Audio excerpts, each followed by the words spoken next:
Astaghfirullah, Rabbal baraya.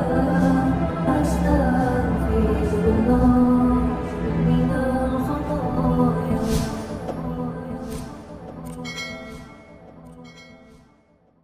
Assalamualaikum warahmatullahi wabarakatuh. Kita langsung saja untuk pembahasan malam hari ini. Kita membahas tentang bagaimana meningkatkan keberuntungan, dan langsung saja kita tanyakan kepada narasumber kita, Bapak Gimana Mulia Gimana? Suryaningrat. Oke, menurut Bapak gimana untuk meningkatkan keberuntungan kita? Jadi langsung saja, ada kearifan lokal dalam budaya Jawa. Sak bejo bejaning wong kang lali, luwih bejo wong kang eling lan waspada. Bejo itu beruntung. Nah, di sini ada namanya Mbah Bejo, itu mbah yang selalu beruntung. Harapannya ngoten. Iya. Ya, jadi, nah bagaimana mendapatkan kebejan itu, kabejan atau keberuntungan itu? Kan ada itu orang cantik banget, bahkan orang melihat itu sampai ngelek itu. Tapi dilalah itu kalau soal cari jodoh ya susah. Ada orang yang udah punya kerjaan, mapan. Dilalah cari jodoh juga susah. Ada orang yang sudah berusaha membanting tulang, menanam ini, menanam itu, usaha ini, usaha itu, ya. Tapi dilalah yo bangkrut saja isinya. Gitu. Nah, ada orang yang pinter kuliahnya sampai S3 doktor, tapi dilalah ya dia cari kerja susah, apalagi cari jodoh. Kan ada itu seperti itu. Ada yang sudah sarjana, bahkan pinter ngaji, apal Quran, tapi yang dilalah pengen jadi pegawai negeri gitu itu sampai tua baru diangkat. Tapi ada orang-orang yang baru lulus, biasa saja, pinter aja ora, tapi beruntung. Akhirnya dia diterima kerja, ya, menikah, dia dapat gitu, ya kan? Nah, kuncinya di mana sebenarnya? Maka kembalinya tentu kepada orang yang beragama adalah kepada Tuhan Yang Maha Esa. Kalau orang Muslim ya tentu Allah Subhanahu Wa Taala, ya kan? Jenengan Muslim, Yes. ya berarti kita sepakat dengan menyebut nama Tuhan dengan Allah Subhanahu Wa Taala, ya kan? Nah, jadi zat Allah itu yang akan menjadi penentu, yang menjadikan segala sesuatu. Allah, sudah, kembalinya kepada Allah. Nah, tadi kembali kepada kearifan lokal. Sak bejo-bejane wong kang lali, luwih bejo wong kang eling lan waspada. Jadi selalu inget, eling, dan waspada. Waspada itu artinya kita selalu eling lagi, waspada. Jangan sampai lupa. Gitu. Nah, dalam bahasa yang sekarang lagi populer, yang sekarang lagi mendunia, di berbagai platform media sosial itu sedang banyak sekali para alim, para ulama, ustadz, ya, membahas tentang ternyata yang namanya eling itu dalam bahasa yang mudah dipahami orang umum yang sekarang lagi populer adalah eling itu sama dengan sadar. Sadar. Jadi sadar, eling yang dimaksud, sadar yang dimaksud apa? Sadar kepada Allah. Kesadaran, munculkan kesadaran diri. Yang dalam konteks solah-solahnya, sadar bahwa kita adalah makhluk yang diciptakan hanya semata-mata untuk beribadah, untuk mengabdi. Ya kan? Nah, banyak orang yang kadang-kadang merasa sudah mengabdi, sudah merasa paling beribadah, ya kan? Sudah merasa paling ikhlas dan seterusnya. Pada akhirnya dia terjebak pada situasi itu, akhirnya mendapatkan ketidakberuntungan. Tentu setiap orang akan punya pemahaman yang berbeda, dia akan juga punya pengalaman yang berbeda dalam konteks yang kita sebut beruntung. Kalau saya memakai istilahnya Den Budi Winoto, seorang keturunan Trah Mataram, beliau menyebut ini relatif, setiap orang bisa beda-beda pilihannya apa. Nah, tetapi orang kan pada umumnya beruntung kan merasa apa yang dikehendaki diharap sesuai dengan kehendak Tuhan. Kan gitu. Jadi tidak ada di situ missing link, semuanya selaras, semuanya serasi gitu kan. Tentu ini paling susahnya di sini. Tetapi dengan kita meningkatkan kesadaran kepada Allah, maka kita hanya berserah kepada Allah dan memohon yang selalu yang terbaik. Segala sesuatu tidak pernah kita menyandarkan pada pikiran kita, tetapi disandarkan kepada Allah. Contoh kita bahas dulu tentang keberuntungan dalam perjodohan misalnya. Ketika kita ketemu seorang gadis laki-laki yang sedang mencari jodoh, maka ketika dia itu benar-benar mengabdi, beribadah kepada Allah, mendekati dia bukan karena nafsunya, tapi karena benar-benar berserah kepada Allah, di situ keberuntungan yang kita pertaruhkan. Tapi kalau kita mengedepankan, wah saya harus mendekati dia, saya harus penampilan saya yang tampan, saya harus memakai mobil, ya. Nah, di situ yang sebenarnya dia itu blunder. Akan mengurangi keberuntungan dia sebenarnya. Karena dia hanya mendasarkan kepada pikiran dia. Ya kan? Nah, pada prinsipnya sebenarnya harus tetap berserah kepada Tuhan, kepada Allah. Melihat dia, melihat ada zat yang menggerakkan dia, yang memutarbalikkan hatinya. Maka satukan antara kamu dan dia dalam konteks rasa. Jak komunikasi. Ajak dalam berkesadaran yang sama. Nah, ini agak dalam ini bahasanya, tapi kalau jenengan berlatih dalam kesadaran Allah, akhirnya akan paham. Sebagai contoh gini, jenengan itu kalau sudah biasa melatih kesadaran, akan merasakan energi-energi yang dimiliki oleh entitas ciptaan Tuhan. Misalnya sampean itu mau naik mobil umum, bis misalnya ya, sampean itu ketika naik sebenarnya, kalau sampean mau merasakan energi-energi yang di situ, sampean akan merasakan orang yang duduk di pojok situ sepertinya pencopet tuh, saya nggak mungkin jujur di sana gitu. Oh, jadi sebenarnya gadis, tapi gadis ini kayaknya nggak suka sama saya. Itu vibrasi energi. Nah, itu harus disadari, dan disitulah jenengan harus bisa memilih. Kalau kita kembali pada konsepnya dan budi, di situ nanti akan membawa keberuntungan. Karena apa? Seseorang itu hanya bisa bersatu kalau unsurnya sama. Dalam teori eksak itu seperti itu. Sehingga jenengan itu kalau ingin beruntung, maka harus menyamakan frekuensi kepada orang-orang yang di sekitar situ. Mereka tidak akan mungkin menyamakan frekuensi dengan jenengan, tapi jenengan yang harus punya kemampuan dalam konteks upaya dan usaha. Bagaimana? Ya tadi, berkesadaran, dzikir. Dzikir itu bukan membaca. Kalau membaca kan iqra. Tapi dzikir itu adalah sadar. Kalau ingat itu, sampean tidak akan mendapatkan keberuntungan. Karena ingat itu kembali kepada sebuah ingatan, pikiran. Pikiran itu begitu lemah. Jadi yang dimaksud adalah kesadaran. Kesadaran ini nanti akan membawa jenengan, baik di dunia dan di akhirat, akan selalu meliputi kesadaran pada Allah. Jadi nanti yang ketika kita mati itu yang dibawa kesadaran kita sebenarnya. Karena kalau ingatan sudah lupa sama istri anak itu, tapi kesadaran diri kepada zat Allah itu yang nanti dibawa. Disitulah yang sebenarnya titik tolak dari yang namanya pembawa keberuntungan. Kesadaran kepada Allah, Allah yang membawa keberuntungan. Dan kesadaran itu, ini konsep dasar bangunan yang harus dipahami dulu. Nah, hal seperti itu harus dilatih. Setiap orang punya banyak sekali metode melatih kesadaran, ya kan?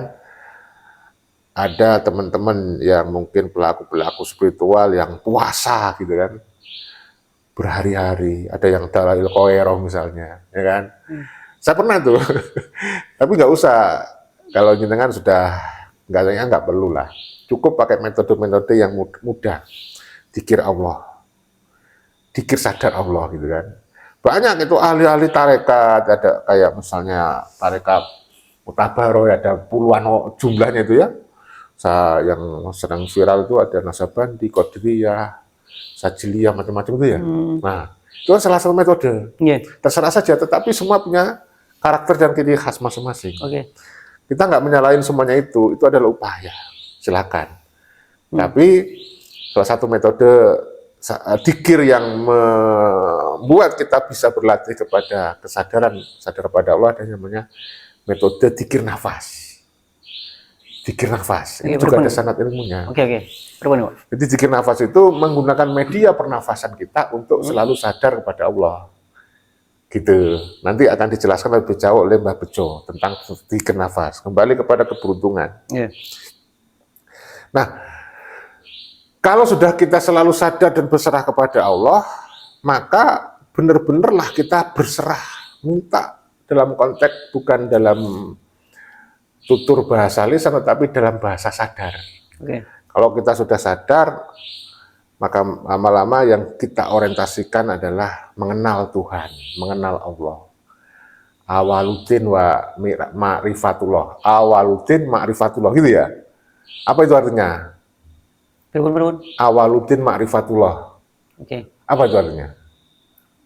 Awalnya agama adalah mengenal Allah kan? Nah, di situ. Maka yang kita harus lakukan dulu adalah mengenal Allah itu. Oke. Allah itu kan zat yang menjadikan segala sesuatu terjadi. Punya sistem yang menjadikan sesuatu berlangsung dan berproses di muka bumi. Ya kan? Ada hal yang sudah menjadi rahasia umum untuk meningkatkan keberuntungan. Apa? Yang menjadi rahasia umum dipahami oleh kita selama ini kan selalu berpikir positif dan berperilaku positif. Ya kan? Menebar kebaikan. Misalnya beramal soleh, ya kan? Nah, itu adalah hal-hal yang meningkatkan keberuntungan. Tetapi sebenarnya itu hanya salah satu aja. Salah satu dari sekian juta modal atau upaya meningkatkan keberuntungan. Nah, salah satunya tentu kita nggak bisa lah langsung seketika gitu. Semua ada proses bertahap, step by step gitu ya, untuk dilakukan. Yeah. Tapi untuk tahap awal, maka kita harus memperbaiki ibadah kita. Ya kan? Jadi, sholat kita bagaimana? Ya kan? Dzikir kita selama ini bagaimana? Kan gitu. Makanya kita kan sering itu ngomong bagaimana sebenarnya hakikatnya sholat, ya kan? Jangan sampai kita sholat tapi diancam oleh neraka wel. Pernah tahu itu ya dalilnya ya, anu sholatihim sahun dan seterusnya itu ya. Amin apa itu? Iya. Gimana coba? Ara'aita alladzi yukadzibu bid-din fadzalikal ladzi yad'ul yatim fala yahutu 'ala ta'amil miskin fawailul lil musallin alladzina hum an sholatihim sahun walladzina hum yura'una wa yamna'unal ma'un. Itu surat yang dibaca oleh Ki Mani siapa? Mulia Suryan. Maun. Itu kan jangankan orang yang nggak sholat gitu ya. Sholat saja itu orang yang bisa diancam oleh neraka gitu. Nah, di situ artinya apa? Ketika kita itu ada masalah, kalau kita mau berpikir, itu berarti ada persoalan di ibadah kita kepada Allah. Karena kan kita diciptakan bukan untuk hal yang lain kecuali untuk beribadah kan? Iya. Jadi kalau kita merasa punya persoalan bagi orang yang beragama, berarti itu ada masalah dengan ibadah kita. Mungkin kita merasa sudah paling benar, selama ini sering menceramai orang gitu kan. Tapi kenanya pada diri sendiri, aplikasinya nggak bisa gitu kan. Iya kan? Nah, jadi hati-hati gitu. Itu juga bisa malah akan menjadi energi negatif kita. Nah, dan selalu tentu saja menebar kebaikan, kasih sayang. Kita nggak boleh ada rasa benci kepada siapapun. Kita nggak boleh ada rasa iri, dengki, dan seterusnya kepada siapapun. Pokoknya bagaimana itu energi yang terpancar dari dalam diri kita itu yang berasal dari hati itu positif sungguh gitu loh.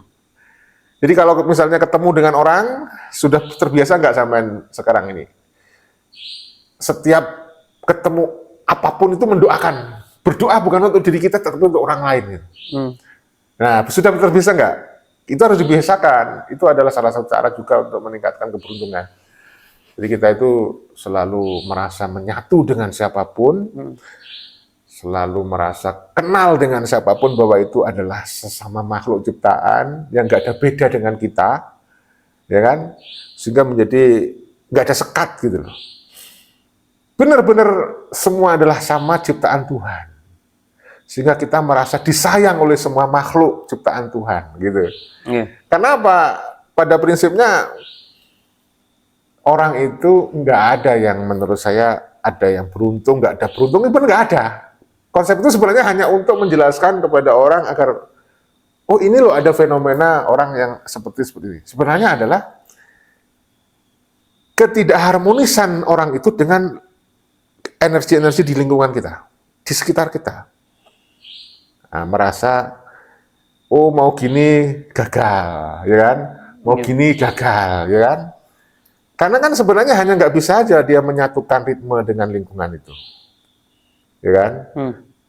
Itu soal metafisika kan, keberuntungan itu, dan juga soal fisika. Jadi kalau soal fisika gini misalnya, saya nelpon jenengan tadi, ya kan? Saya tuh beruntung, merasa beruntung. Kenapa? Karena ketika saya telepon jenengan memang mengangkat, menjawab, dan jenengan bisa ke sini. Ya kan? Itu bagi saya sebuah keberuntungan buat saya pribadi. Nah, kenapa? Karena saya merasa waktu itu ada klik gitu. Ada semacam bahasa umum mungkin ilham lah ya. Ini orang harus saya hubungi pada hari ini, pada detik itu gitu. Nah ini keberuntungan. Tapi kalau saya misalnya menghubungi jenengan pada waktu yang berbeda, bisa jadi saya tidak beruntung. Nah artinya apa? Sebenarnya beruntung dan tidak itu tidak ada. Yang ada adalah bagaimana kita itu menyelaraskan dengan hal-hal yang ada di lingkungan kita. Tentu kita kembali kepada Tuhan, pada kesadaran tadi, pada kesadaran. Contoh. Saya mau beli pintu kaca itu juga gitu. Berhari-hari saya cari penjual itu nggak ketemu. Suatu ketika saya ada jam kosong, moro-moro kepengen metu, kepengen ke rumahnya Mbak Bejo, saya ngikutin saja ritme itu. Nah, ketemu sama beliaunya diomongi, ini ada. Akhirnya saya deal dan selesai. Termasuk, saya tahu saya seorang konten kreator kan. Nah, ada orang yang membuat konten nggak beruntung, nggak meledak-meledak. Nah, saya memakai teori keberuntungan tadi, menyelaraskan dengan keadaan. Oh, saya merasa inilah yang sekarang harus saya buat. Inilah yang sekarang saya omongin gitu. Nah, ini semuanya berawal dari dan berakhir dari zat Allah itu. Tuhan yang Maha Esa. Kita sebenarnya berkumpul ini di dalam kerangka selalu menjaga ritme itu. Menjaga selalu terkonektivitas dengan Zatullah. Selalu berkesadaran dalam segala situasi dan kondisi. Seperti itu. Nggak ada itu yang namanya hidup, mati, susah, senang, beruntung, nggak beruntung. Itu nggak ada sudah kalau pada tataran kita. Sebenarnya nggak ada itu malah. Nggak ada itu. Itu konsep yang dibikin oleh manusia. Untuk mendoktrin dia sendiri yang sebenarnya itu harusnya nggak ada. Untuk mengklasifikasikan saja. Memudahkan supaya orang itu paham saja. Tapi kalau sudah paham yang sesungguhnya dia nggak ada tuh. Nggak ada. Bahkan baik dan buruk pun nggak ada sebenarnya. Karena apa? Semua sudah terkodrat. Tersistem. Semua sudah terkehendak oleh Tuhan. Sesuai ritme tadi berarti Pak. Makanya sekarang ini kita hanya tinggal menunjukkan energi positif dalam diri kita, supaya Tuhan itu menjadikan kita sebagai pemeran untuk hal yang protagonis. Protagonis, bukan antagonis, gitu ya. Jadi kalau di hati kita selalu kebaikan, positif, ya kan? Maka sebagai seorang penulis skenario dan sutradaranya, nggak mungkin sama dijadikan sebagai tokoh antagonis.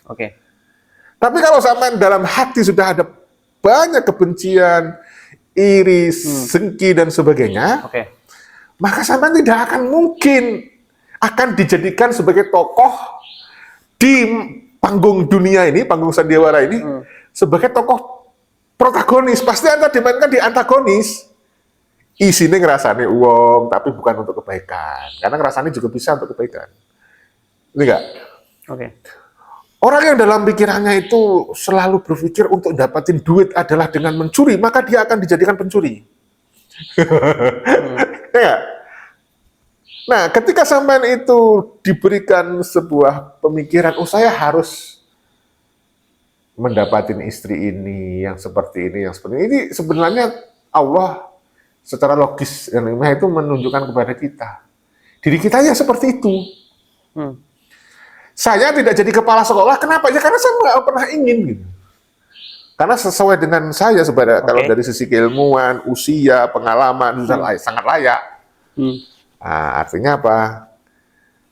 Kalau tetap kembali kepada keberuntungan dan tidak beruntung, semua kembali kepada diri kita. Tapi kalau sudah kenal sadar Allah, nggak ada lagi itu. Nggak ada lagi itu. Semuanya sama. Gak ada konsep rugi sebenarnya juga gak ada. Gak ada kalau pada tataran sudah sadar Allah. Sesuai ritme. Sesuai dengan kehendaknya Allah. Kodrat ya. Kesadaran kita, sadarnya Allah. Jadi kita selalu berharap, perlu tingkah pola kita itu ya sudah atas kehendak Tuhan. Apa yang kita kehendaki, kehendak Tuhan bersamaan dengan kehendak kita. Nah, kalau sudah seperti itu, maka entitas-entitas negatif, energi negatif tentu nggak akan bisa masuk. Kalau kembali kepada, kalau misalnya keberuntungan itu ada dan keberuntungan itu memang menjadi tuntutan, ya pada akhirnya kan ketemu. Sama akan menjadi jiwa beruntung. Nah, maka sekarang yang perlu kita lakukan adalah cuma melatih kesadaran kita. Apakah orang yang berkesadaran adalah diukur dari seseorang yang selalu tepat waktu dalam sholat 5 waktu? Belum tentu, karena sholat 5 waktu pun tepat waktu pun bisa diancam neraka wel. Ya kan? Ini hanya Allah yang tahu, Allah dan jenengan. Jenengan sendiri yang mengukur, bahagia atau tidaknya nanti kembali kepada diri jenengan. Nah, seperti itu. Ada pertanyaan lagi nggak? Ngerti nggak konsep keberuntungan itu? Ya, kesimpulannya juga akhirnya ke pendekatan kepada Tuhan dengan cara kesadaran kita, meningkatkan kesadaran kita bahwa everything by God. Semuanya ya dengan Tuhan dan oleh Tuhan. Iya. Untuk Tuhan. Iya. Gitu, kan? Jangan pernah berpikir untuk kita. Kita apalah sih? Apa sih daya kita? Kita merasa tidak berdaya karena menyandarkan kepada diri kita. Kalau kita menyadarkan kepada diri kita, ya jelas nggak akan mampu dong kita. Maka selalu kita harus kembalinya kepada Allah. Sadar Allah sudah. Kita nggak punya apa-apa, bukan siapa-siapa, gitu kan. Saya dengan sampean beda apa tidak? Saya dengan sampean beda apa tidak? Pada akhirnya sama. Sama, nggak ada itu bedanya saya dengan sampean. Ya kan? Apalagi kalau sudah sadar mengenal Allah yang namanya Zat mutlak yang maha besar. Ya kan? Yang maha meliputi segala sesuatu. Coba. Gak ada bedanya. Artinya apa sekarang? Mau jadi kepala sekolah atau gak kepala sekolah sama saja. Tapi dalam konteks ini kan kita kayaknya tidak semua orang bisa menerima. Karena ibaratnya kan orang masih percaya bahwa tataran spiritual itu ada kelasnya, kelas 1, kelas 2, kelas 3 sesuai dengan perjalanan pengalaman spiritual. Seperti itu ya. Ada lagi pertanyaan? Tapi ini Pak, tadi terkait tentang antagonis dan protagonis kan. Misal kita melakukan atau berpikir bahwa kita melakukan tindakan-tindakan yang baik, maka kita akan dituntun untuk menjadi insan yang protagonis. Ya, orang baik. Tetapi ketika kita protagonis, apakah lingkungan kita itu akan semuanya protagonis atau kita dikumpulkan dengan protagonis juga? Kita apakah tidak mungkin berkumpul dengan yang berlain sifat, protagonis dan antagonis? Ya jelas bisa loh. Sampean misalnya protagonis, saya antagonis. Loh, saya bisa kumpul dengan jenengan, tapi kerjaan saya ngerecokin jenengan. Oh gitu. Kira-kira nah sebagai protagonis nih, apakah saya bisa menarik jenengan untuk menjadi protagonis juga? Tergantung kekuatan protagonis dan antagonisnya. Kan itu ibarat energi. Orang itu kan ada yang protagonis tapi dia masih kecil, masih dominan antagonis. Maka dia akan susah. Makanya hanya orang-orang tertentu ya yang bisa dijadikan orang lain untuk sebagai teladan, sebagai apa namanya, oleh Tuhan itu diberikan kekuatan untuk dijadikan contoh gitu kan. Sehingga ada orang-orang tertentu yang memang power energi positifnya gede. Nah itu yang biasanya dia dijadikan orang sebagai panutan, bahkan dia menjadi sentral yang menyedot orang-orang di sekitarnya untuk datang. Oke. Gitu. Ya kan? Kalau penjenengan misalnya ada fenomena Kiai X yang memang benar-benar baik gitu. Ya beliau akan menyedot semua energi entitas di sekitarnya dong. Karena dia butuh kuat energinya gitu. Kalau dia lemah ya nggak mungkin gitu. Kan biasanya yang protagonis itu juga akan didatangi orang-orang yang protagonis. Kalau yang dia misalnya menjadi pemimpin geng gitu kan, antagonis kan ya. Siapa coba yang mendatanginya? Sama geng, anggota geng, sama perampok gitu kan. Tapi bukan berarti dia nggak berhubungan dengan orang protagonis. Tapi pada prinsipnya dia akan lebih didekati dengan protagonis, yang antagonis. Tapi jangan itu dilihat dari ukuran fisik, karena apa? Yang kelihatan baik secara fisik belum tentu dia protagonis, gitu. Tetapi saya bisa pastikan kalau memang kita itu protagonis, maka akan yang di sekitar kita ya protagonis semua. Ukuran protagonis dan antagonis itu kalau bukan dari fisik lebih ke tadi kita harus punya kesadaran metafisika. Sadar Allah lah. Maka sama akan bisa merasakan nanti ketika orang ini satu frekuensi. Ini satu frekuensi. Saya dengan jenengan pada prinsipnya ada sisi satu frekuensi. Kalau nggak ada sisi satu frekuensi, maka saya dan jenengan nggak akan tersambung. Pada hari ini saya main nggak akan kesini. Ngerti nggak? Apalagi jelas ya. Apalagi. Sulit ya, mudah ya. Aman, Pak. Aman. Ada pertanyaan lagi? Nggak ada. Kalau nggak ada saya lanjutkan. Jadi nanti kita akan latihan yang namanya melatih kesadaran. Iya. Baik pernafasan. Iya. Iya.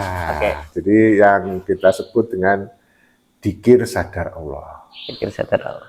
Nah, pernah nggak zaman selama ini dapat ijazah dzikir sadar Allah? Nggak, mboten lah. Untuk yang versi ini mungkin masih belum. Yang mungkin versi lain sudah kita versi sharing. Lain ya. Apa itu? Ya sebisanya saja lah, zikir-zikir yang sebisanya gitu. Dzikir apa wirid? Wirid. Selama ini jenengan dikasih wirid, ada nggak unsur agar dilatih untuk sadar? Karena apa? Membaca Allah. Membaca Allah bedakan dengan sadar Allah. Nanti lebih jauh akan diterangkan oleh Mbak Bejo. Mbak Bejo di sini nanti menjadi apa ya, pelurus dari perbincangan kita yang ngalor ngidul. Saya sendiri juga nggak ngerti kok sampai ngomong gitu tadi. Tapi untuk masalah itu, Pak, masalah manusia itu tidak ada yang sempurna, ini setuju, Pak? Nggak setuju aku. Nggak setuju, Pak? Nggak. Manusia tidak ada yang sempurna, Pak? Nggak, saya nggak setuju. Ada yang sempurna, berarti? Bagi saya semua manusia sempurna. Dengan ciptaan atas ukuran Allah. Bagus, mantap. Lah gimana? Maksudnya kayak gini, maksudnya kita kan sebagai manusia kan punya positif, sifat positif dan juga melakukan hal yang positif. Dan selain itu kita juga melakukan hal yang negatif. Untuk ukuran manusia itu, sekali lagi kalau ukuran manusia sampai pusing dengan kriteria manusia. Kalau ukuran manusia, ada manusia tidak sempurna dan sempurna. Ya kan? Ada manusia dan tidak. Tapi kalau sampean ukurannya saya, tanya saya, bagi saya manusia semua diciptakan dengan kesempurnaan, dengan ukuran Allah. Kenapa? Manusia itu suka membuat definisi karena hal sesuatu yang nggak biasa dia lihat. Karena kita terbiasa melihat bahwa tangan ini jumlahnya jari-jarinya 10, ada orang jarinya 11, dia ngomong itu salah, padahal itu nggak salah. Gitu loh. Ngerti nggak? Ya? Nah, boleh. jadi yang ingin saya sampaikan, kalau kita pada sadar Allah, Oke. maka hidup kita kan nggak Oke. ada dikotomi-dikotomi Oke. itu. Karena dikotomi itu hanya menjadikan kita berpikir. Oke, wait, Bukan berarti gini, Pak. menjadikan kita sadar. Masalah antagonis tadi itu pun sebenarnya dia juga sempurna berarti. Nggak ada sebenarnya, itu hanya untuk menjelaskan kepada Ini sama antagonis itu cuma ini tentang- kategoris, tapi ini sebenarnya sempurna gitu. sempurna. Sempurna berarti. Sama dalam sebenarnya. keantagonisan. Iya. Oke. Ini para pemirsa mohon nanti kalau Anda tidak paham dengan penjelasan kita, Anda bisa kolom komentar ditulis ya, dan konfirmasi untuk tanya alamat kita tabayun ketemu langsung lah ya, karena ini kalau dipahami oleh ukuran umum ini akan dianggap sesat kita ini. Oke. Ya. Kan begitu. Ada lagi? Jelas ya? Bagus. Oke. Enak kan? Siap. Paham sekarang? Oke. Apa lagi yang ditanyakan? Bagus. Hah? Mantap. Jadi kesadaran-kesadaran seperti itu akan menimbulkan keberuntungan kita meningkat. Nah, keberuntungan kita meningkat dalam konteks kita merasa sadar banget bahwa Tuhan itu benar-benar zat yang tidak dekat lagi, tetapi lebih dekat dari urat leher kita. Selama ini orang karena ketidaksadaran itu, kepemahaman dan kesadarannya kurang, sekali lagi pemahaman dalam konteks pikiran, menerjemahkan kalimat, kesadaran dalam konteks rasa, dalam konteks hati, ya itu menjadikan dia itu jauh banget gitu loh dengan Tuhan, padahal Tuhan itu lebih dekat dari urat leher. Itu pasti kamu apal tuh dalilnya ya, Al-Baqarah berapa itu, ya kan? Lanjut. Nah, jadi mulai hari ini, walaupun sulit diungkap, tetapi kata-kata yang paling bisa diterima orang umum adalah Tuhan itu lebih dekat daripada urat leher. Sadari itu. Oke. Maka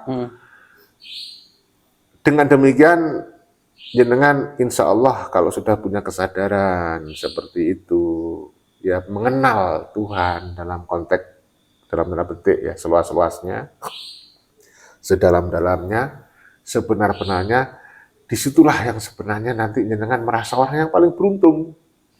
Oke. Ya kan? Pada prinsipnya kalau kita pakai ukuran manusia, orang yang paling beruntung kan orang yang mengenal Tuhannya, orang yang super duper, lebih dekat dari urat lehernya. Tuhan itu kan gitu. Ya kan? Tidak pernah merasa sendirian. Ya kan? Selalu sayang dengan semua makhluk, ya kan? Disitulah nanti jenengan akan energinya itu menguat. Ini hanya bahasa-bahasa yang sebenarnya bombastis, hiperbolis, yang agar orang lain bisa menerima apa yang saya rasakan dan ingin saya katakan.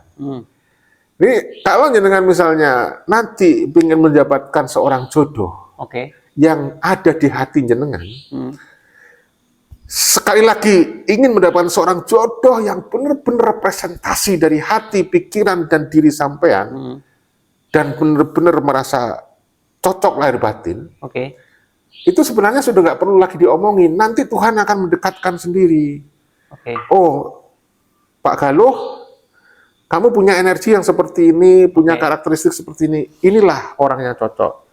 Sehingga walaupun jenengan nanti punya pikiran, oh ini cocok, ini pilihan saya, ini cantik dan sebagainya, maka akan dijauhkan oleh Tuhan kalau memang Tuhan menganggap itu tidak cocok buat sampean. Dan sampean harus menganggap dan sadar itu bukan keinginan jenengan, dan itu harus sadar itu sudah kehendak Tuhan, dan kalian harus sadar, kita harus sadar bahwa itu yang terbaik. Berarti ini nggak cocok untuk saya. Gitu.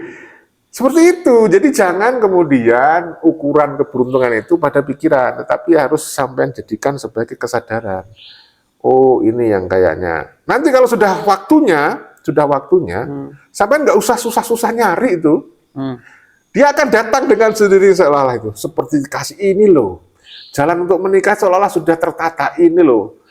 Masya Allah, saya banyak sekali teman-teman yang bertestimoni. Saya itu nggak merasa merencanakan ini dan itu, kok terlalah ya Pak, saya kok tiba-tiba ketemu sama gadis ini, diajak nikah, orang tua kebetulan mendukung, rezeki yo pas disiapno, delala ono ini, delala yo cukup jadi istri gitu kan sebenarnya. Seperti itu. Tapi sekali lagi tidak menghilangkan kodrat kita sebagai manusia. Jadi tetap yang namanya hubungan sosial tetap kita jalin. Berinteraksi, komunikasi dengan siapapun. Seperti itu. Nah, sekira itu ya. Bagus. Mantap. Ada yang mau lagi ditanyakan? Udah, Pak. Oke, good. Guys, kalau begitu ditutup. Mungkin itu aja ya, teman-teman, bahwa untuk meningkatkan kesadaran, meningkatkan keberuntungan bagi kita, itu adalah dengan meningkatkan kesadaran kita, mendekatkan diri kita kepada Tuhan. Sebenarnya tidak mendekatkan diri karena kita sudah sangat dekat. Oke. Tuhan lebih dekat dari otak leher. Oke. Jadi, lebih kalau sadar bahwa Tuhan itu dekat dengan kita. Nah, jadi jangan mendekatkan, sudah nggak, konsep kita sudah nggak ke sana. Oke. Doktrin, dogma, sugesti seperti itu harus kita buang. Karena pada prinsipnya dalilnya ada bahwa Tuhan lebih dekat daripada urat leher. Kalau Tuhan sudah lebih dekat dari urat leher, ngapain kita terus mau mendekat, mencari? Cuma harus kita sadar aja Tuhan sudah Tuhan lebih dekat dari urat leher, bukan lagi mendekat. Kalau sampai masih mendekat ya berarti masih konsep dalam pikiran, pemahaman dalam hati, jenengan kan masih merasa ada sekat sama Tuhan. Bentar Pak, sebelum di closing ya Pak. Sebelum di closing, semisal tadi kita tidak cocok dengan seseorang. Kita semua tadi kan konsepnya adalah semua manusia adalah sempurna. Terus kita dijauhkan dengan orang ini, kita sama-sama sempurna, kita dijauhkan berarti meskipun ini sempurna, cuma kita berarti tidak pas aja dengan kesempurnaan yang dimiliki orang ini. Yang dimaksudkan kan begini, saya sempurna, tapi bukan berarti pas untuk jenengan. Semua kan tapi sempurna kan? Semua diciptakan dengan kehendak Tuhan, sesuai dengan ritme, sesuai dengan kesempurnaan masing-masing, dengan jodohnya masing-masing, dengan pasangannya masing-masing. Misal ini kita nggak pas nih, bukan berarti dia buruk berarti. Belum, ya enggak dong. Enggak kan? Berarti dia itu sempurna, cuma nggak cocok aja sama kamu. Kan begitu. Berarti gitu guys. Kan bisa kan? Jadi kalau kita misalnya berinteraksi dengan seseorang kok kita itu berharap dia jadi jodoh kita, nggak dijadikan jodoh, ya bukan berarti ada dia nggak sempurna, enggak. Ya memang bukan dijodohkan untuk yang terbaik. Itu konsep umum gitu kan. Seperti itu. Good. Gimana? Sudah? Alhamdulillah. Ya, siap. Nanti Mbak Bejo yang lebih jelas lagi memakai bahasa beliau karena beliau udah banyak pengalaman kalau memberikan tausiah gitu. Ini kan perbincangan orang embongan. Boleh. Ya sekira itu ya. Sudah tutup lagi dah. Ara'aital ladzi yukadzibu biddin fadzalikal ladzi yad'ul yatim fala yahutu ala ta'amil miskin fawailul lil musallin alladzina hum an sholatihim sahun walladzina hum yura'una wa yamna'unal maun. Itu surat yang dibaca oleh Ki Manik Mulya Suryaningrat. Membahas tentang orang yang sholat pun sebenarnya kita ada kalanya kita masih belum sadar saat sholat, apalagi yang tidak sholat. Itu mungkin kesimpulannya. Sekian dari saya. Wassalamualaikum warahmatullahi wabarakatuh. Waalaikumsalam warahmatullahi wabarakatuh.